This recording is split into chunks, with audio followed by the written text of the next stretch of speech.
ஒரு பக்து முதல்வர் வந்து நாங்கள் எந்த ஒரு ஊழலுமே பண்ண மாட்டோம், ஒரு ரூபா கூட லஞ்சம் வாங்க மாட்டோம் அப்படின்னு சொன்னாலும் கூட சில கிசுகள் சில அமைச்சர்களை பற்றி ஓடிக்கிட்டே தான் இருக்குது. நீங்கள் கூட நிறைய தகவல் சில பவுடர் அமைச்சர்கள்லாம் கட்டிங் வாங்குறாங்க அப்படின்ற மாதிரி பேசுகிறாங்க. இதை பற்றி உங்களுக்கு ஒன்றிய பொறுப்பாளர்கள்லாம் இப்போ அவர்கள் வந்து கட்சியிலேருந்து பதவியை நீக்கியிருக்காங்க. உண்மையை சொல்ல போனால் பெருசாக இல்லை, சில தொகுதியில் பண்ணியிருக்கலாம். ஒரு 3-4 தொகுதிகள் வந்து பார்த்தீங்கன்னா பணம் கொடுத்தாங்க, நம்மளே வெளிப்படையான ஆதாரத்தோட பார்த்தோம். ஆனால் பெரும்பான்மையாக ஒரு தொகுதிக்கு இத்தனை கோடி இறக்குனாங்களான்னு பார்த்தீங்கன்னா கிடையாது. இல்லை, இது வந்து அரசியல் களத்துக்கு வரும்போது மக்களுக்கு வந்து எதுவுமே போய் சேராது. இல்லை என்னதான் இருந்தாலும் அவங்க நல்ல விஷயங்களை வந்து சேர்க்கவே மாட்டாங்க. இப்போ வந்து சீமானே குரல் கொடுக்குறாருன்னு வச்சுங்களேன். சீமான் வந்து இப்போ 2 கோடி ரூபா கார் வாங்கிட்டாரு, அதை வச்சு தானே அவங்க பேசுகிறாங்க, வேற எதுவுமே பேசல.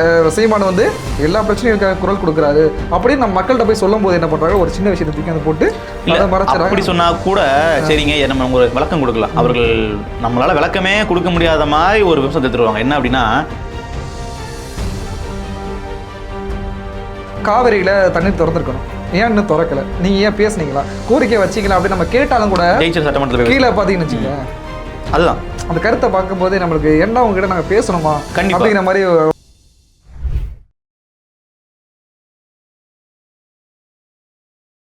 அருந்தமிழ் உறவுகளுக்கு அன்பு வணக்கம். இன்று நம்மோடு கோகுல் அவர்கள். வணக்கம். வணக்கம். நல்லா இருக்கீங்களா? நல்லா இருக்கு. நீங்கள் எப்படி இருக்கீங்க? சூப்பராக இருக்கு. மாற்றம் வந்துருச்சுல, அதனால ஆட்சி. ஆமாம், எப்படி மாற்றம் வந்துருச்சா இல்லை ஏமாற்றத்தோட தொடர்கிறதா அந்த ஆட்சி? இல்லை, தாவேக்கா ஆட்சி வந்து நிச்சயமாக வந்து திமுக அதிமுக கட்சிகள்லேருந்து ஒரு பெரிய மாற்றமாக தான் வந்து நானும் பார்க்குறேன். ஏன்னா இத்தனை நாள் வரைக்கும் வந்து உதயசூரியனில் தான் என் கை வந்து குத்தும், ரெட்டையில தான் என்னோட ஓட்டு வந்து விழும், நான் எம்ஜிஆருக்காக ரெட்டைலைக்கு போட்டுட்ருக்கேன், நான் வந்து கலைஞர் கருணாநிதிக்காக இப்போ வரைக்கும் உதயசூரியனில் போட்டுட்ருக்கேன்னு சொல்லிட்டு இருந்த ஒரு பெரிய கூட்டம் வந்து மாற்றி ஓட்டு போட்டதில் ரிசல்ட் வந்த அன்னைக்கெலாம் எனக்கு உண்மையிலேயே மகிழ்ச்சியாக தான் இருந்துச்சு. தாவேக்கான்ற கட்சி சரியான வகையில் வந்தாங்களா அதெல்லாம் ரெண்டாவது. இந்த 2 கட்சிகள் வந்து மாற்றி ஓட்டு போட்டதே வந்து பார்த்தீங்கன்னா மக்கள் மாற்றத்துக்கு தயாராகிட்டாங்க. இந்த 2 கட்சியை வீழ்த்தவே முடியாது, என்ன நடந்தாலும் திமுக அதிமுக தாங்க தமிழ்நாட்டில் இருந்ததில் மாறும்போது நிச்சயமாக பார்க்கும்போது எனக்கே வந்து ஓகே, இதுக்கப்புறம் இன்னொரு மாற்று அரசியல் கூட மக்கள் வந்து வழிவகை செய்வாங்க அப்படிங்கிற ஒரு சின்ன நம்பிக்கை வந்து கண்டிப்பாக இது மாறுறதுக்கு வாய்ப்பு இருக்கு. ஆமாம், ஏன்னா இது வரைக்கும் அந்த வாய்ப்பு கொடுக்கல. இத்தனை வருஷமாக வந்து நிறைய கட்சிகள் வந்து போட்டி போட்டாங்க. நாம் தமிழர் கட்சி மட்டும்தான் மாற்று அரசியலாக வந்து நின்னாங்கன்னு சொல்லலாம். அதுக்கு முன்னாடியே நிறைய பேர் வந்து போட்டி போட்டிருப்பாங்க. ஆனால் யாருக்குமே வந்து மக்கள் அந்த வாய்ப்பு கொடுக்கல. முதல் முறையாக வந்து பெரும்பான்மையாக ஒரு கட்சிக்கு கொடுத்துருக்குது அப்படின்னு பார்க்கும்போது ஒரு மாற்றத்திற்கான அறிகுறியாக நம்ம பார்க்கலாம். இவர்கள் நல்ல மாற்றத்தை கொடுப்பாங்களா இல்லையாங்கிறது வேற கதை. மக்கள் மாறி ஓட்டு போட்டுருக்காங்கன்றது அந்த ஒரு மாற்றமாக நம்ம பார்க்கலாம். ஒரு பக்து முதல்வர் வந்து நாங்கள் எந்த ஒரு ஊழலுமே பண்ண மாட்டோம், ஒரு ரூபா கூட லஞ்சம் வாங்க மாட்டோம் அப்படின்னு சொன்னாலும் கூட சில கிசுகள் சில அமைச்சர்களை பற்றி ஓடிக்கிட்டே தான் இருக்குது. நீங்கள் கூட நிறைய தகவல் சில பவுடர் அமைச்சர்கள்லாம் கட்டிங் வாங்குறாங்க அப்படின்ற மாதிரி பேசுகிறாங்க. இதை பற்றி உங்களுக்கு ஒன்றிய பொறுப்பாளர்கள்லாம் இப்போ அவர்கள் வந்து கட்சியிலேருந்து பதவியை நீக்கியிருக்காங்க. ஏன்னா அந்த மாதிரி ஒரு லஞ்சம் வாங்குற வீடியோலாம் வெளியாகும் போது அது நீக்கியிருக்கிறாங்க. அது மாதிரிலாம் பண்ணுறாங்க. இங்கே நம்ம ஊராட்சி மன்றத்தில் கூட இப்போ போனார். ஆமாம், ஸோ அதெல்லாம் வந்து நடக்க தான் செய்யுது. இன்னொன்று என்னென்னா, இப்போ எல்லாருமே வந்து திமுக அதிமுக அமைச்சர்கள் வந்து பெட்டர் அப்படிங்கிற ஒரு மைண்ட் செட்டில் இருக்கிறாங்க. ஆனால் அடிப்படையில் என்னென்னா இவர்கள் எல்லாருமே வந்து புதிய அரசியல்வாதிகள். இவர்கள் இப்போ தான் வந்து என்ன பண்ணுறாங்கன்னா அரசியலுக்குள்ளேயே வர்றாங்க. கிட்டத்தட்ட ஒரு 6 மாதம் 1 வருஷம் போகும்போது தான் இவர்கள் வந்து ஒரு ப்ராப்பரான ஒரு பொலிட்டிஷியனாகவே யோசிக்க ஆரம்பிப்பாங்கன்னு நான் பார்க்குறேன். இன்னொன்று, இப்போ கிட்டத்தட்ட இப்போ திமுக அதிமுகவில் வேட்பாளராக போட்டிட்டவங்க குறைஞ்சது 20 கோடி செலவு பண்ணியிருப்பாங்க. குறைஞ்சது நான் சொல்கிறேன், அதிகபட்சம் ஒரு தொகுதிக்கு 50 கோடி செலவு பண்ணியிருப்பாங்க. ஆமாம், ஜெயிச்சவங்களாம் அவ்வளோ செலவு பண்ணியிருப்பாங்க. இவர்கள் எவ்வளோ செலவு பண்ணியிருப்பாங்க? உண்மையை சொல்ல போனால் பெருசாக இல்லை, சில தொகுதியில் பண்ணியிருக்கலாம். ஒரு 3-4 தொகுதிகள் வந்து பார்த்தீங்கன்னா பணம் கொடுத்தாங்க, நம்மளே வெளிப்படையான ஆதாரத்தோட பார்த்தோம். ஆனால் பெரும்பான்மையாக ஒரு தொகுதிக்கு இத்தனை கோடி இறக்குனாங்களான்னு பார்த்தீங்கன்னா கிடையாது. புசி ஆனந்த் அவர்கள் கட்சி நிதின்னு சொல்லி கோடிக்கணக்கில் லட்சக்கணக்கில் வாங்கினாரு, 5 கோடி வரைக்கும் நிதி வாங்குறாருலாம், அதெல்லாம் தனி கணக்கு. ஆனால் மக்கள்கிட்ட பெரிய அளவில் பணப்பட்டு ஓடா பண்ணி ஜெயிச்சாங்களான்னா இல்லை.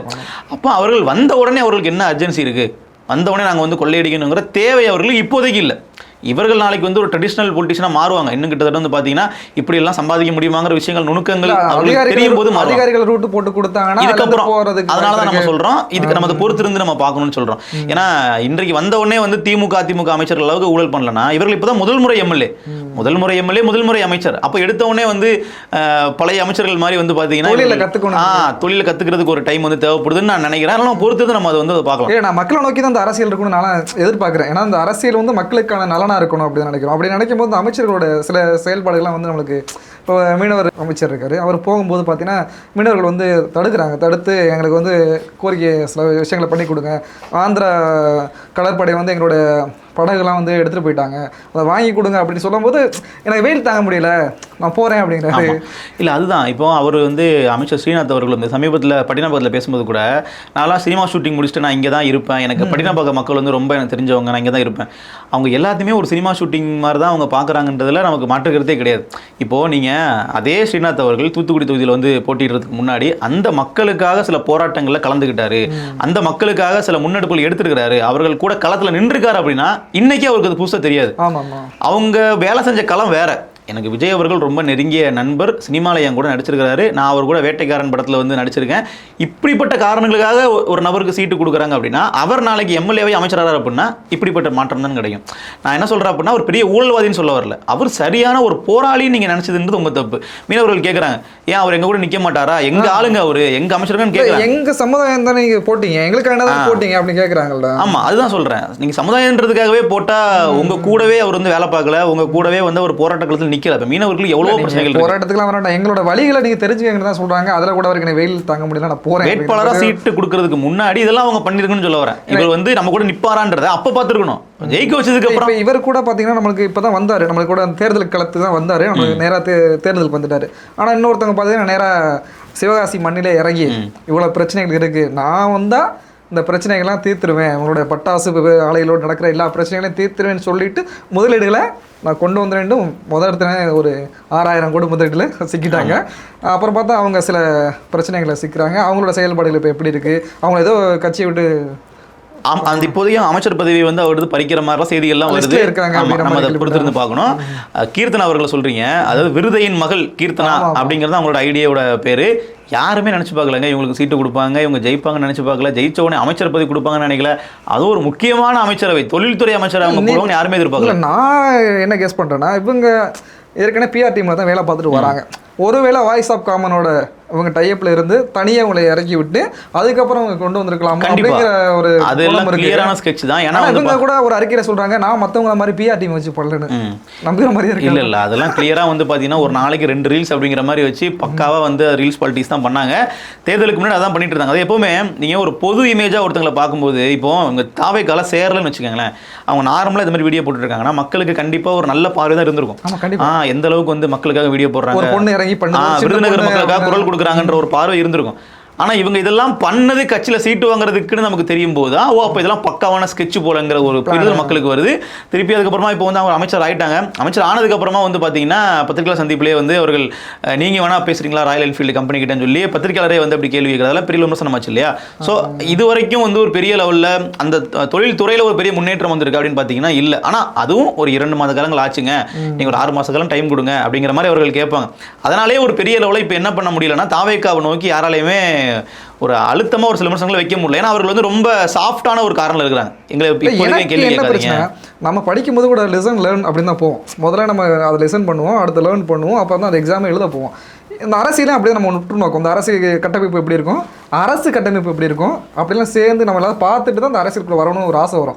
ஆனால் அவங்க எல்லாருக்குமே எங்களுக்கு தெரியாது, ஒரு 6 மாதம் டைம் கொடுங்கன்னு. இந்த 6 மாதம் எதுக்கு டைம் அப்படின்னு தான் ஏன்னா என்னோட கொஸ்டின் என்ன, ஃபைல் இல்லாமல் மேஜைக்கு வரப்போகுது, உங்களை சுற்றி அரசு அதிகாரிகள் இருக்க போகிறாங்க, அவங்க கூட நீங்கள் விளக்கம் கேட்க போகிறீங்க, அதுக்கப்புறம் செயல்கள் ஆரம்பிக்க போகிறீங்க. இந்த 6 மாதம் டைம் எதுக்கு கேட்குறாங்க? அது அவங்க கேட்குறது எந்த மாதிரி கேட்குறாங்கன்னா, எங்களுக்கு துறையில் உள்ள நுணுக்கங்கள் தெரியாது. அது உண்மை, அது வந்து வெளிப்படையாக உண்மை நம்ம எடுத்துக்கலாமே. இங்கே வந்து 2 பிரச்சனை இருக்குது. அவர்கள் வந்து 6 மாதம் டைமில் தப்பிக்கிறதுக்கு இடையே பயன்படுத்துகிறாங்க. எதுலேருந்து அப்படின்னா சட்ட ஒழுங்கு பிரச்சனையை பற்றி கேள்வி கேட்டோம் அப்படின்னா அதுக்கெல்லாம் 6 மாதம் நீங்கள் கேட்கவே கூடாது. இப்போ நீங்கள் ஒரு திட்டம் சொல்கிறீங்க, நாங்கள் வந்து மகளிருக்கு இலவச பேருந்துன்னு சொன்னீங்க. அது வந்து என்ன சொன்னீங்க, தமிழ்நாடு முழுக்க உள்ள பேருந்து இலவசம் சொல்லி. ஆனால் இப்போ வரைக்கும் அப்படி இல்லை. அதே மாதிரி வந்து பார்த்தீங்கன்னா பெண்களுக்கு வந்து உரிமை தொகை வந்து 2000 ரூபாய் கொடுப்போம்னு சொல்லி சொன்னாங்க. இதெல்லாம் நிறைவேற்றல அப்படிங்கிறத நீங்கள் ஏன் கொடுக்கல உடனே நம்ம கேட்கல. 6 சிலிண்டர் நீங்கள் கொடுப்பீங்க, அது ஏன் நீங்கள் கொடுக்கலன்னு நம்ம இப்போ கேட்கல. அதுக்கு டைம் எடுத்துக்கங்க. 2500 பணமும் கேட்கல, ஏன்னா அதுக்கு நீங்கள் பட்ஜெட்டில் தரேன்னு சொல்லியிருக்காங்க. ஆமாம், அதுக்கு நீங்கள் 6 மாதம் டைம் எடுத்துக்கங்க. மாதம் 2000 ரூபாய் கொடுக்குறதுக்கு 6 மாதம் டைம் எடுத்துக்கங்க. சிலிண்டர் கொடுக்க டைம் எடுத்துக்கங்க. இதெல்லாம் மக்கள் அவசரப்படுத்தல. சட்ட ஒழுங்கு பிரச்சனை அப்படிங்கிறது டைம் கொடுக்க முடியாது. ஏன்னா அது ஏற்கனவே எஸ்டாப்ளிஷ் சிஸ்டம். ஏற்கனவே வந்து காவலர்கள் இருக்கிறாங்க. ஏற்கனவே வந்து பார்த்தீங்கன்னா போதுமான அளவுக்கு காவலர்கள் இந்த மக்களை பாதுகாக்கிறதுக்கு பணியில் இருக்கிறாங்க. ஆனால் அவர்கள் சரியாக வேலை பார்க்கல அப்படிங்கும்போது அதுக்கு நம்ம 6 மாத காலம் டைம் கொடுக்க முடியாது. ஆனால் அவர்கள் அதுலேயும் டைம் கேட்குறாங்க. இப்போ நீங்கள் பாருங்க, காவல்துறை மரணம் சிறையில் வச்சு ஆமாம், இங்கேயே வந்து மறுபடியும் வந்து இந்த குட்கா வழக்கில் கைது பண்ணி இன்னொரு நபரையும் வந்து சிறையிலே வந்து மரணிச்சிருக்காரு. இது மாதிரி விஷயங்களுக்குலாம் நம்ம டைம்லாம் கொடுக்க முடியாது இல்லையா. இதெல்லாம் துரிதமாக செயல்பட வேண்டிய விஷயங்கள். ஸோ அந்த 6 மாதங்கிறது திட்டங்களை நிறைவேற்றுறதுக்கு நீங்கள் 6 மாதம் கேட்டிங்கன்னா ஓகே. மக்களுடைய பிரச்சனைகளை தப்பிச்சுக்கிறது கேட்குறீங்க அப்படின்னா அது தப்பு தான் நான் பார்க்குறேன். அதே மாதிரி தான் இந்த அமைச்சர்கள் பண்ணுற மாதிரி தான் நம்ம அந்த அமைச்சர்கள் பட்டியலே நானும் வந்து ரொம்ப விரும்பக்கூடிய அமைச்சர்னா ரமேஷ் தான் நடப்பேன்.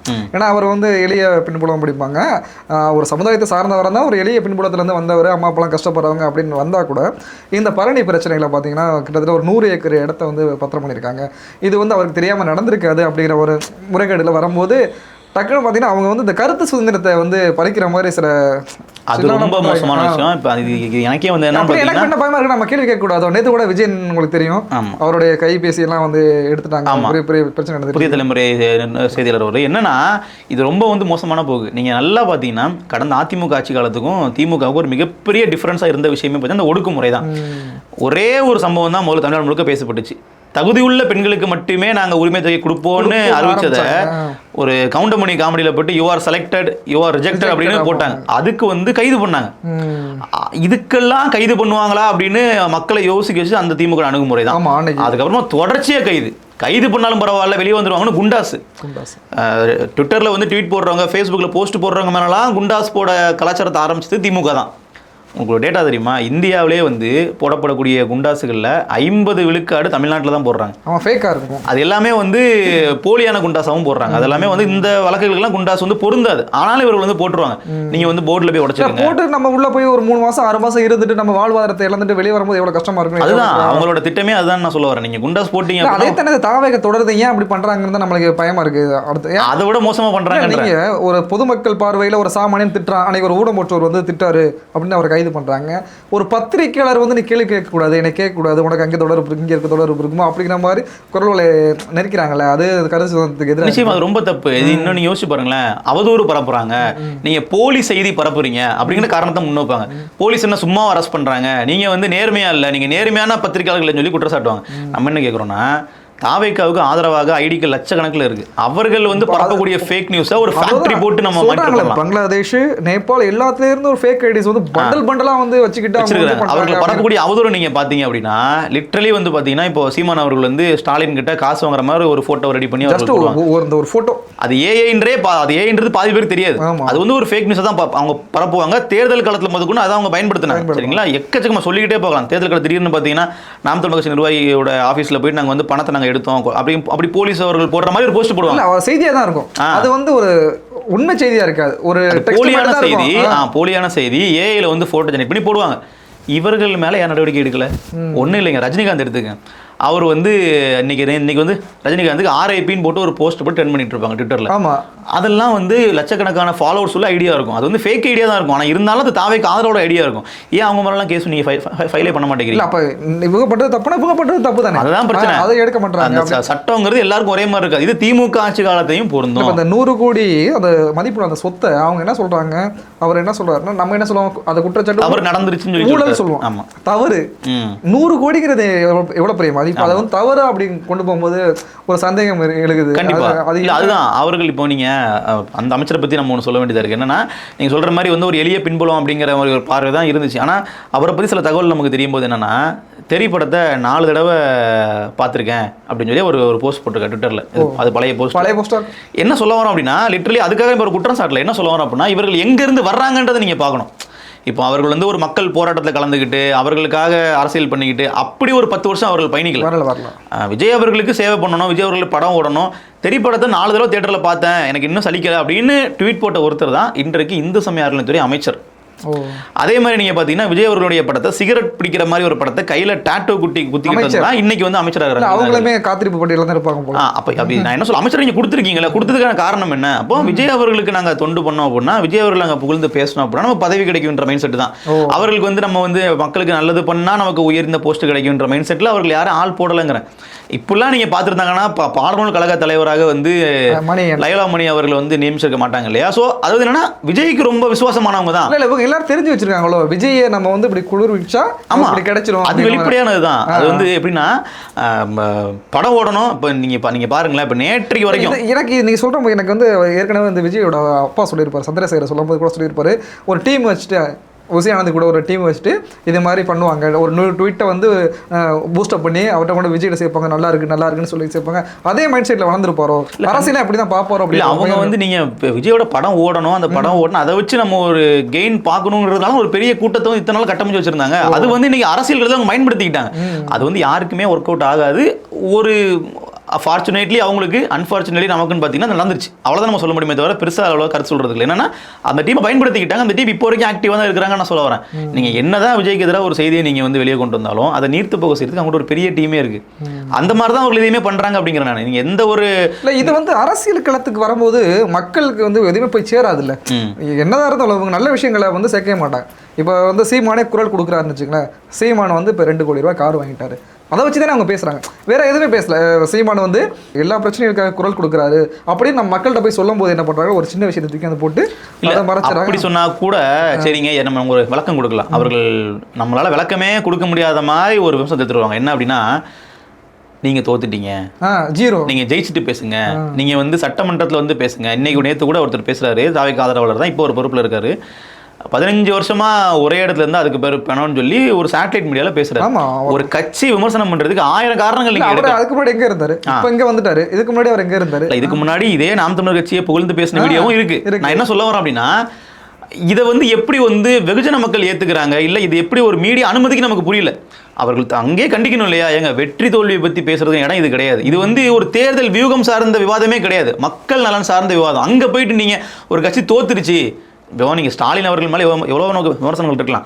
ஆனால் குளத்தூர்ல வந்து, அதாவது நீங்க தமிழ் தேசிய ஆதரவு பேசக்கூடிய யாருமே அப்படி பேசி நான் பார்த்தது கிடையாது. குளத்தூர்ல கொத்து புரோட்டா போட்டோம். அது என்னன்னா, அப்போ சரி, இப்போ அன்னைக்கு அவர் தோத்துட்டாரு, நீங்க தோக்கவே மாட்டீங்களா?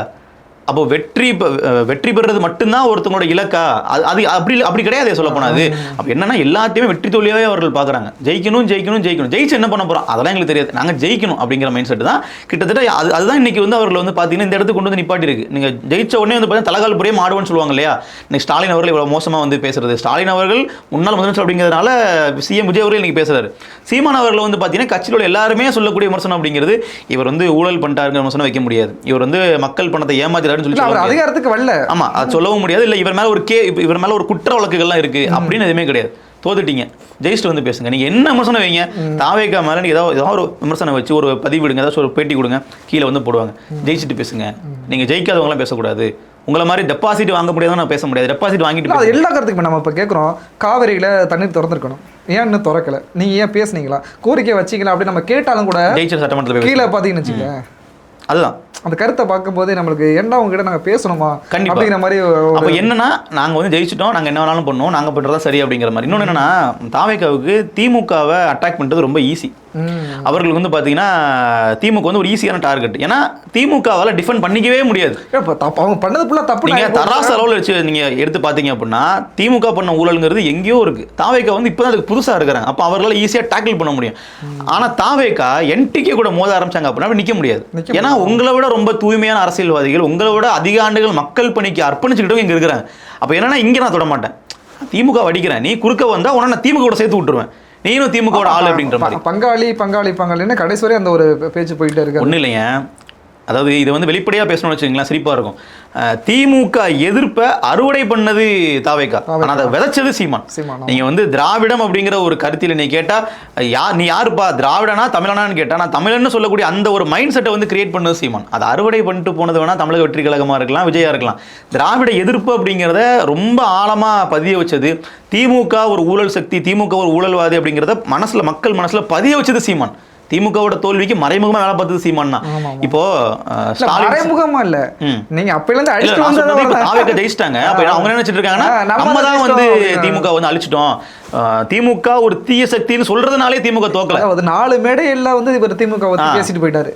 சீமான் எத்தனை மேடைகள் வந்து ரீச் அதிகமா இருந்திருக்கலாம், அவர் பேசின மில்லியன் கணக்குல பார்க்கலாம் மக்கள். நேத்து கூட நீங்க பாப்பீங்க, ஒரு அந்த பேனாச்சிலையை வைக்க முடியாம அவங்க எடுத்துக்கிட்டு அந்த வாகனத்துல போற ஒரு காணொலி வந்திருக்கும். ஆனா அந்த பேனாசிரியை வைக்க விட மாட்டேன்னு ஒருத்தர் அன்னைக்கு பேசினாரு பாருங்க. அதெல்லாம் பேசியிருப்பாங்களா? அதுல ஒரு 10 விழுக்காடு, நான் வந்து பாதிக்கு கூட சொல்ல, அதுல ஒரு 10ல் 1 மடங்கு விஜய் அவர்கள் திமுகவை அட்டாக் பண்ணி பேசியிருக்காங்கன்னு பாத்தீங்கன்னா இல்ல.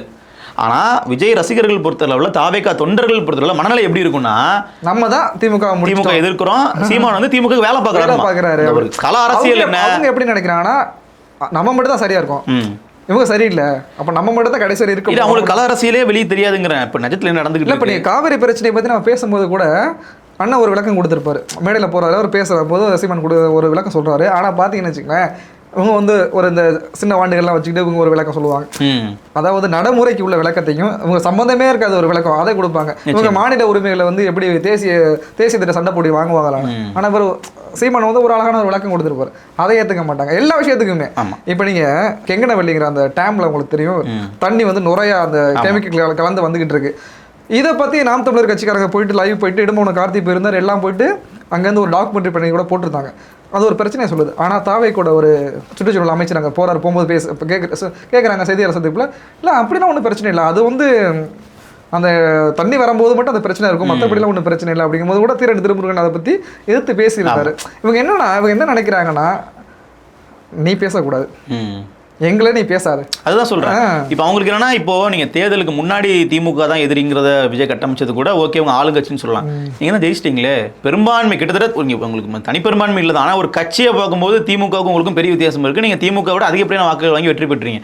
மறுபடியும் நீங்க திமுக எதிரியும் கட்டமைக்கிறீங்கன்னா உங்களுக்கு எதிரில் ஒரு வீக்கான எதிரி இருக்கணும், கருத்தியல் ரீதியாகவும் சரி. ஏன்னா நீங்க சொல்ற பாயிண்ட் தான் நானும் என்ன நினைச்சேன்னா, இன்னமே இந்த தமிழக அரசியலில் வந்து முன்னாடி எப்படி இருப்பாங்கன்னா, அதிமுக திமுக நாங்கள் ரெண்டுமே எப்பவுமே அடிச்சுக்கிற மாதிரி அடிச்சுக்கிட்டாலும் சில எல்லாம் நாங்கள் மியூச்சுவல் அண்டர்ஸ்டாண்டிங்கில் இருப்போம்.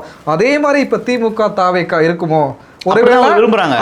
அடுத்த சட்டமன்ற தேர்தலில் வரும்போது நாங்கள் ரெண்டே இருந்துக்கிறோம், நீ எவனும் வர வேண்டாம். இல்லை எப்படின்னா, இப்போ திமுக எதிர்கட்சியா இருந்தாங்க அப்படின்னா தாவேக்கா ஈஸியா ஆளுங்கட்சியா இருக்கு, மறுபடியும் ஜெயிச்சிடும். ஏன்னா வீரியமா அரசியல் பண்ணக்கூடிய ஒரு கட்சியாக இப்போ வேற ஒரு கட்சி வந்துருச்சு அப்படின்னா தாவேக்கா கஷ்டம்.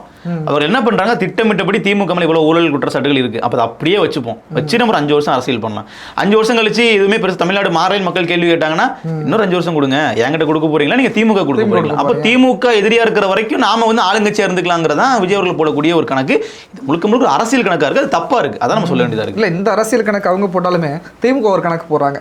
நம்மளால இந்த தாவேக்காவை ஒண்ணுமே பண்ண முடியல, இவங்க வந்து புல் குற்றச்சாட்டு நம்ம மேல வைக்கிறாங்களே, நமக்காக ஒருத்தர் இருக்காரு, அவரை நம்ம லைட்டாக கையில் எடுத்து பார்ப்போம் அப்படின்னு சொல்லிட்டு தான் அந்த சீமான் கூட நெருங்க வரும்போது பார்த்தீங்கன்னா அதையுமே அந்த தாவைக்க பயன்படுத்திட்டு பெரிய குற்றச்சாட்டு வைக்கிறாங்க. அது இல்லாமல் அண்ணன் வேறு அமைதியாக இருந்தார். முன்னாடி கூட வேலையில் வந்து சொல்லுவார், பேசுவார், எல்லாத்தையும் திட்டுவார். இப்போ வந்து அது அமைதிக்கு போயிட்டனால ஒருவேளை என்ன நடக்குது நாம் தெரியல. இது என்னன்னா, கட்சிக்குள்ள நடக்கிற விஷயம் தெரியாது வச்சுக்கோங்களேன். ஆனால் வெளியிருந்து பார்க்கும்போது நீங்கள் திமுகவில் அரசியல் ரீதியாக வந்து ஓட்டு அரசியல் பண்ணக்கூடியவங்க தான் சீமான் எங்கள் கூட வந்தால் நல்லா இருக்கும், சீமான ஒரு பொது வேட்பாளர் நிப்பாட்டி சட்டமன்றத்தை அனுப்ப நினச்சிட்டு இருப்பாங்க. கருத்தியல் ரீதியாக திமுக சில பேர் இருப்பாங்க, அவர்களும் நடுங்குவாங்க, வேணாம் சீமானை மட்டும் வளர்த்து விட்டுறாதீங்கப்பா. ஏன்னா நீங்க விஜய் வந்து ஒரு பிம்பம் தான், விஜய் ஒரு இமேஜ். ஆனா சீமான் வந்து ஜெயிச்சாருன்னா அது ஒரு ஆலமரம் மாதிரி ஆயிரும், நீங்க அதை ஒண்ணுமே பண்ண முடியாது. இப்போ விஜய் அவர்கள் வந்து திடீர்னு முன்னாடி வந்தாரு, திடீர்னு ஒரு பெரிய பிம்பம் ஆயிட்டாரு. ஆனா சீமான் அப்படி இல்லை, நீங்க சீமான அந்த இடத்துக்கு கொண்டு வந்துட்டீங்க, சீமானை வளர்த்து விட்டீங்க அப்படின்னா நாளைக்கு திமுகவோட கதை முடிஞ்சிடும் அப்படிங்கிறத அவர்கள் பயப்படுவாங்க. வெட்டி சாச்சிருவாரு. ஆமா, அது வந்து பெரிய சிக்கலா போயிடும். ஏன்னா இப்போ விஜய்க்கு கிடைச்ச வெற்றி இருக்கு இல்லையா, சீமானுக்கு கிடைச்சிருந்துச்சு அப்படின்னா எதிரில் நின்று அரசியல் பண்ற எதிர்கட்சி இருந்திருக்கா சொல்ல போனா, அது ஒரு ஜனநாயக அடிப்படையில் எதிர்கட்சி இருக்கக்கூடாதுன்னு சொல்ல வரல, கருத்தியல் ரீதியா மோதுறதுக்கோ இல்ல நாம் தமிழ் டஃப் கொடுக்கறதுக்கோ ஒரு கட்சி இருந்திருக்கான்னு சொல்ல வரேன். இன்னைக்கு வந்து நாம் தமிழ் கட்சிக்கு ஊடக வெளிச்சம் கிடையாது. நீங்க வந்து சீமானவர்கள் பேசினாருன்னா எடுத்து காட்டுறதுக்கு ஆள் கிடையாது, கான்ட்ரோவர்சியா பேசினா எடுத்து காட்டுவாங்க, அது வேற விஷயம். பேசுற நல்ல நல்ல விஷயங்களை எடுத்து கொண்டு போறதுக்கு ஆள் கிடையாது. இப்போ நீங்க நியூஸ் சேனல் எல்லாம் போடுறாங்க இல்லையா, விஜய் அவர்கள் போட்ட முதல் கையெழுத்து, விடிந்தவுடன் விஜய் செய்த முதல் அதிரடி, இந்த மாதிரிலாம் வந்து சீமானுக்கெல்லாம் ஹைப்பே கொடுக்க மாட்டாங்க. ஆனாலும் அதுல ஒரு விமர்சன பார்வையோட சேர்ந்துக்கிட்டு தான் நாம் தமிழ் வளர்ந்து வந்துட்டு இருக்காங்க. அப்போ நாம் தமிழர் கட்சி வந்து திமுக கூட சேர்ந்து அவர்கள் வந்து நிற்கிறாங்க வைக்கிறாங்கன்னா இதில் வந்து 2 விஷயமா நான் பார்க்குறேன். ஒன்று, சீமான் அவர்கள் திமுக கூட கூட்டணி வைக்கக்கூடாதுன்னு சொல்றதுக்கு யாருக்கும் தகுதி கிடையாது. முதல்ல அதை நான் பதிவு பண்ணிடுறேன். ஏன்னா நீங்க ஒன்றும் தனியாக நின்னதுக்காக பெரிய அங்கீகாரம் கொடுக்கல. நீங்க அதாவது நிற்க மாட்டாருங்கிறது செய்தி, நிற்க மாட்டாருங்கிறது கட்சியினுடைய அஃபீஷியல் பொறுப்பாளர்கள் சொன்ன தகவல். அதை ஒரு பக்கம் வச்சுக்கிட்டு நின்று வரோன்னு பேசுறீங்களோ ஒரு கூட்டம், அதுக்கு நான் கேட்க வேண்டியதா இருக்கு, என்ன பிரச்சனை உங்களுக்கு? நீங்கள் நிற்கலன்னா நீங்கள் என்ன பண்ணியிருப்பீங்க? இப்போ தனியாக நின்னாருப்பா, இப்போ கிட்டத்தட்ட 5 பொது தேர்தல்களில் ஒரு கட்சி தன்னுடைய நிலைப்பாட்டை கொஞ்சமும் மாற்றிக்காமல் எவ்வளவோ வந்து சிக்கல் வருது, எவ்வளவோ வந்து ஆஃபர் வருது. நீங்கள் அதிமுகலேருந்து கூப்பிடுவாங்க, திமுக கூப்பிடுவாங்க, பாஜக முதலமைச்சர் வேட்பாளராக சீமான் இருக்கட்டும் அழைப்பு வந்த போது கூட அதெல்லாம் தவிர்த்துட்டு இல்லை இதே தாவைக்க வந்து கூப்பிட்டுருக்காங்க. தாவைக்க கூட ஃபர்ஸ்ட் சீமான் தான் பேசுவாங்க. எல்லாத்தையும் வேண்டான்னு உதறி தள்ளிட்டு நின்னதுக்கு நீங்கள் என்ன பண்ணீங்க? அப்பெல்லாம் நீங்கள் ஒரு கருத்தியலுக்காக கொள்கையோட நிற்கிறவன கண்டுக்கல, இப்போ கூட்டணி கூட்டணி வைக்க போறான்னு சொன்னே பாத்தீங்களா சீமான் கூட்டணி வைக்கிறாருன்னா ஒருவேளை அப்படி கூட்டணி வந்து அவங்க போறாங்க வைக்கிறாங்கன்னா அதற்கு முழுக்க முழுக்க தள்ளியது மக்கள் தான காரணம் சொல்லுவேன். நீங்க வந்து தனியா நிக்கிறவங்க அங்கீகாரம் கொடுக்கவும் இல்லை, அப்புறம் நாளைக்கு வந்து கூட்டணிக்கு போறாங்கன்னு சொன்னோடனே மட்டும் விமர்சனம் பண்றது அப்படிங்கிறது அது ஒரு ஹிப்போக்ரிசியா இருக்கு இல்லையா, அது ஒரு தப்பா இருக்கு. இல்லை இப்போ நாங்கள் ஊழல் ஆட்சி இல்லை நல்ல நேர்மையான ஆட்சி அப்படின்னு சொல்றவங்க ஏன் நீங்க விஜயபாஸ்கர்ல இருந்து எல்லாத்தையுமே நீங்க சேர்த்துக்கணும்? இல்ல அதுதான் நம்ம கேட்கலாம், நீ இப்படி பேசுற நீ எப்படி பேசுற, அதுதான் நம்மளுக்கு வந்து அந்த இது கேள்வி இருக்குல்ல, அப்ப நீ அதை ஏன் ஏத்துக்கிற? இல்ல அதுதான் இப்போ இதை நம்ம முடிச்சிடணும். ஏன்னா இல்லைன்னா பிறகு கூட்டணிக்கு போற நினைச்சிருவாங்க. அடிப்படையில் சீமான் அவர்கள் கூட்டணிக்கு போக மாட்டாரு. இல்ல அவரே சொல்லுவாங்க. அது வந்து நாம் தமிழர் கட்சியினுடைய பொறுப்பாளர்கள் நாம் தமிழர் கட்சியினுடைய அபிஷியலான பொறுப்பாளர்களே சொல்லிட்டாங்க. இப்போ ஆதரவாளர்கள் சொல்றது நான் முக்கிய பொறுப்பாளர் நான் அன்னைக்கு பேசும்போது கூட அவர் நேரம் என்ற ஒளிநாடாவை காட்டினார். அண்ணன் போட்டு அந்த ஒளிநாடா. அப்படியா? ஆமா. என்ன சொல்லியிருந்தாங்கன்னா, டே அதை விட்டுட்டு வேலையை பாருங்கடா, நான் என்னைக்குமே கூட்டணி போக மாட்டேன்டா அப்படின்னு சொல்லியிருந்தாரு. அப்போ வந்து என்னன்னா அது கிளியர். அப்படி வந்து கிளியரா சொன்னதுக்கு அப்புறமாவும் கூட இந்த ஒரு விமர்சனத்தை வந்து பரப்புறாங்க அப்படிங்கிற நம்ம கேள்வி கேட்க வேண்டியதா இருக்கு. ஆமா இப்போ கூட்டணி வச்சா உங்களுக்கு என்னப்பா பிரச்சனை? இப்போ திமுக வந்து நீங்க ஊழல் சக்தின்னு சொல்றீங்களா, அப்ப திமுகல வந்து சீட்டு கிடைக்காம இருந்தவங்க இப்போ தாவேக்கால கும்பலா சேர்ந்துகிட்டு இருக்காங்க எல்லாருமே. எனக்கு தெரிஞ்ச நிறைய திமுக பொறுப்பாளர்கள் எல்லாம் தாவேக்கா பக்கம் போயிட்டாங்க. பெரிய பெரிய முன்னாள் அமைச்சர்களோட பையன் கூட சேர்ந்து போறாங்க. அப்படிங்களா உங்களுக்கு? அப்ப திமுகவினுடைய எம்பி ஜெகத் ரட்சகனோட மகன் வந்து திமுக போறாரு. சரிங்களா? அப்போ இப்படி எல்லாம் நீங்க ஆளுங்களை சேர்க்கும் போது நீங்க எல்லாம் கேள்வி கேட்கறது தகுதி கிடையாது சொல்ல வரேன். கேட்கட்டும், மக்கள் கேட்கட்டும். நாம் தமிழர் கட்சிக்கு ஓட்டு போட்ட 19 லட்சம் பேர்ல ஒருத்தர் கேட்கட்டும், அதுக்கு பதில் சொல்லலாம். போடாதவங்களும் இருக்காங்க, நம்ம நேசிக்க கூட இருக்காங்க. அதுதான் ஒருவேளை பயத்துல நமக்கு போட ஜெயிக்க மாட்டாங்க அப்படின்னு மாத்தி போட்டவங்க நாளைக்கு நமக்கு தேடி வரலாம், அவங்களும் கேட்கலாம். இப்போ தாவேக்கா தனிச்சு நின்னாங்க தேர்தலில், தனிச்சு நிற்கும் போது ஓட்டு போட்டவங்கள விட்டுருங்க. ஒரு மாற்று செய்தி நீங்க பார்த்துருப்பீங்க. இன்னைக்கு காங்கிரஸ் கூட்டணியில் இருக்கு. இன்னைக்கு வந்து திமுக கூட யாரெல்லாம் இருந்தாங்களோ எல்லாருமே தாவேக்கா. நீங்க சொல்ல மாதிரி இந்த காங்கிரஸ் வரும்போது எனக்கு 2009 ஈழ இனப்படுகொலையில வந்து அன்னைக்கு நீ வாய் திறந்தியா? அன்னைக்கு இதே சீமான் தான் திறந்து இவ்வளவு தூரம் பேசிட்டு வந்து அந்த திமுகவுக்கு எதிரான ஒரு நிலைப்பாடை அவர் நிறுத்தி வச்சிருந்தாரு. இன்னைக்கு காங்கிரஸ் வாங்கிட்டு இருக்கேன், அவனால ஏத்து பேச முடியும்? இல்லதான் அவங்க வந்து ஆரம்பத்தில் காங்கிரஸ் திட்டமிட்டே அவர்கள் எதிர்க்கவே இல்லை. நீங்க பாத்தீங்கன்னா தெரியும், எந்த இடத்துலயுமே வந்து காங்கிரஸ் அதிமுக அட்டாக் பண்ணவே இல்லை. அந்த நம்ம இன எழுச்சி நாள் கொண்டாடுவாங்கல்ல, அந்த அதை பாத்தீங்கன்னா நாம் தமிழர் மட்டும் தான் கொண்டாடுது. அதுக்கு பிறகு பாத்தீங்கன்னா அடுத்த வருஷம் வரும்ல, அப்ப நீ தாவேக்கால இருப்பல்ல, ஆனால் இதே காங்கிரஸ் கூட இருப்பேன், என்ன நிலைப்பாடு இருக்குன்னு நான் பார்ப்பேன். தமிழ் தேசிய கருத்தியில இருந்து அப்படியே தாவேக்கா பக்கம் போகக்கூடியவங்களுக்கு அது ஒரு பெரிய டாஸ்கா இருக்கும். இன்னொன்னு அவர்கள் காங்கிரஸை வளர்க்குறாங்க. நீங்க திமுக கூட காங்கிரஸ் கூட்டணியில் இருக்கும்போது கூட காங்கிரஸ் கட்சி வளரல, முடிஞ்ச அளவுக்கு அப்படியே காங்கிரஸை கண்டெயின் பண்ணாங்க. திமுக கூட அமைச்சர் கொடுக்கல, 2 அமைச்சர் கொடுத்து பங்கு ஆட்சியில பங்கு கொடுக்கல. அது மட்டும் இல்லாம காங்கிரஸ் கட்சிக்கு வந்து ஒரு கண்டெயின் தான் பண்ணாங்க. காங்கிரஸ் கட்சியை வந்து எனக்கு சப்போர்ட் திமுக பயன்படுத்திக்கிட்டாங்க. எப்படின்னா கிறிஸ்தவ இஸ்லாமியருடைய வாக்குகள் கிடைக்கணும் அப்படின்றதுக்காக, பிஜேபி எதிராக காட்டணுன்றதுக்காக காங்கிரஸ் யூஸ் பண்ணிட்டாங்களே தவிர தனிப்பட்ட முறையில் காங்கிரஸுக்கு கட்சியும் வளர ஒன்றும் வளரல. ஆனா இப்ப உள்ளாட்சியில மேயர் பதவி கொடுக்க ரெடியா இருக்கு தாவேக்கா. இப்போ உள்ளாட்சியில் அவர்கள் ஜெயிச்சு மேயர் ஆயிட்டாங்க அப்படின்னா கட்சி வந்து அடிப்படை லெவலில் ஸ்ட்ராங் ஆகும். இந்த தமிழர்களுக்கு எதிராக இந்த படுகொலையில் துணை போன இந்த காங்கிரஸுக்கு நீ கொடுக்குற முக்கியத்துவத்தை நீ ஏன் தமிழ் தேசியவாதியான சீமானுக்கு நீ கொடுக்க மாட்டேங்கிற ஒரு கேள்வி வருதுல்ல. நிச்சயமா அவரும் வளர நாள் இந்த மக்களுக்காக இந்த களத்தில் நின்றுருக்காரு. அப்படி களத்தில் நின்றவருக்கு நீ என்ன கொடுத்துருக்க? கடைசி வரையும் நீ வந்து ஒரு பட்டத்தை கொடுத்துட்டு இருக்க. திமுக கூட போயிட்டாருன்னு திமுக எதிர்ப்புல நமக்கு தெரிஞ்சு, உங்களுக்கு தெரியும், நம்ம ஒரு ஆதரவாளராக நம்ம பார்க்கக்கூடிய விஷயமே அவர் எவ்வளோ மேடைகளில் வந்து பயங்கரமாக பேசுவார் பண்ணுவார். தனி மனிதரை பார்க்கும்போது தம்பி நல்லா இருக்கியா பேசுகிறேன்னு அது வேறு விஷயம். ஆனால் மேடைகள்னு வரும்போது அவர் வந்து எப்படி அந்த எதிர்ப்பில் இருப்பார், இப்படி மனநிலை பார்க்கல. நாளைக்கு இதே மாதிரி இவங்க களத்துக்கு போகும்போது, களத்தில் இருக்கும்போதும் வேற எந்த பிரச்சனைகளுக்குமே இவங்களே தவறா போயிருவாங்களோங்கிற ஒரு இல்லை. அதான் இப்போ இவங்கெல்லாம் வந்து என்னன்னா தாவேக்காவினர்லாம் திமுக குறித்து சீமானவர்கள் பேசியது கேட்கலன்னு நமக்கு ரொம்ப தெளிவாக புரியுது. மேடையிலே வந்து பார்த்தீங்கன்னா செருப்பு எடுத்து காட்டின வரலாறுலாம் உண்டு. திமுக காரங்களை பார்த்து இப்படி பேசுறது, செருப்புலாம் ஆர்டர் போட்டு வரலாறுலாம் கருப்பு செருப்பெல்லாம் எடுத்து காட்டினதெல்லாம் உண்டு. அதெல்லாம் உங்களுக்கு தெரியாது. கலைஞர் கருணாநிதி பிறந்தநாள் வரும்போது ஊழலின் தந்தை கருணாநிதி, ஃபாதர் ஆஃப் கரப்ஷன் கருணாநிதினு ட்ரெண்ட் பண்ணி தேசிய அளவில் பேச. நான் வந்து இந்த காணொலி வாயிலாக இந்த தாவேக்கா நண்பர்களுக்கு நான் வைக்கிற ஒரு வேண்டுகோள் என்ன வைக்கிறேன்னா, நீங்க தயவு செய்து போங்க, போயிட்டு இதே சீமான் for TN அப்படிங்கிற ட்வீட் இணையதளத்துலையும் சீமானுடைய அஃபிஷியலோடைய இணையதளங்களில் போயிட்டு பாருங்கள். ஒரு 10-15 வருஷமாக எடுத்து அவங்க எப்போ ஆரம்பித்தாங்க எடுத்து பாருங்கள். அவங்களோட அறிக்கையை பாருங்கள், எதுக்கு அறிக்கை கொடுத்துருக்காங்க பாருங்கள். இதே சுயஸ் நிறுவனத்துக்கு திமுக இருக்கும்போது அவருக்கு எப்படி, திமுக ஆட்சியில் இருக்கும்போது எப்படி எதிர்த்திருப்பார், இப்போ எப்படி அறிக்கை கொடுக்குறாரு, எல்லாத்தையும் பாருங்கள். பார்த்துட்டு வந்து நீங்கள் கிட்ட கேள்வி கேளுங்க, எல்லாத்தையும் கேள்வி கேளுங்க, பதில் சொல்லுவாங்க. அதை நீங்கள் பார்க்காம வந்துட்டு ஏங்க சரி அவங்கள விடுங்க, அவங்க புதுசு. சவுக்கு சங்கர் சொல்கிறாரு, நீங்கள் ஏன் அன்றைக்கி ட்வீட் வந்து ரீட்வீட் பண்ணியிருக்காரு, நீங்கள் அன்றைக்கி திமுக ஆட்சியில் இதை கேட்டிங்களா, சுயஸ் நிறுவனத்தை பற்றி கேட்டிங்களான்னு கேட்டுருக்காரு. அப்போ அவருமே பார்க்கலன்னு தோணுதில்ல நம்ம. இல்லை அவங்க பார்க்கலன்றதை விட அவங்க வந்து வேற ஒரு பெரிய ஒரு மாதிரி இருந்தாலும் அது சரியான விஷயத்தை அன்னைக்கு சுயஸ் நிறுவனத்தை பற்றி பேசியிருக்காரு. ஆமாம், தொடர்ச்சியாக அதை பற்றி பேச ஆரம்பிச்சதே சொல்ல போனால் இவர் தான் எனக்கு தெரிஞ்ச அந்த சமயத்திலே வந்து இந்த நிறுவனத்தினுடைய பெயரை சொல்லியே அரசியல் மேடைகளில் பேசுனது சீமானவர்கள் மட்டும்தான்.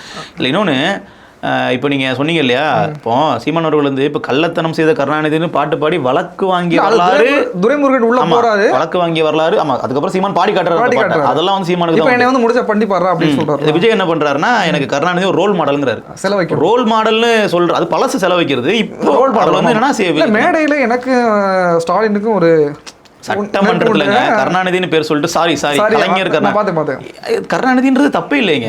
கருணாநிதின்றது ஒரு பேரு, கலைஞர் பட்டம். அவங்க விருப்பப்பட்டா நீங்க பட்டத்தோட கூப்பிடலாம். ஆனா கருணாநிதினு சொன்னதுக்கு சாரின்னு சொல்லி கலைஞர் கருணாநிதினு சொல்றீங்கன்னா, அப்போ நீங்க அவர்கள்லாம் ஒரு உயர்ந்த இடத்துல வைக்கிறீங்க. அந்த மாதிரி நாம் தமிழ் கட்சி வைக்கல. ஓகேங்களா?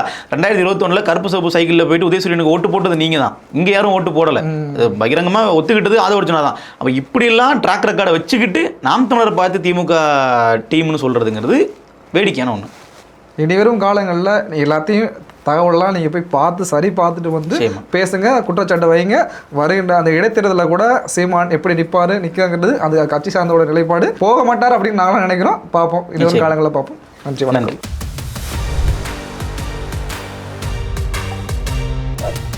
அருந்தமிழ் எங்கள் உயிருக்கு நேர்.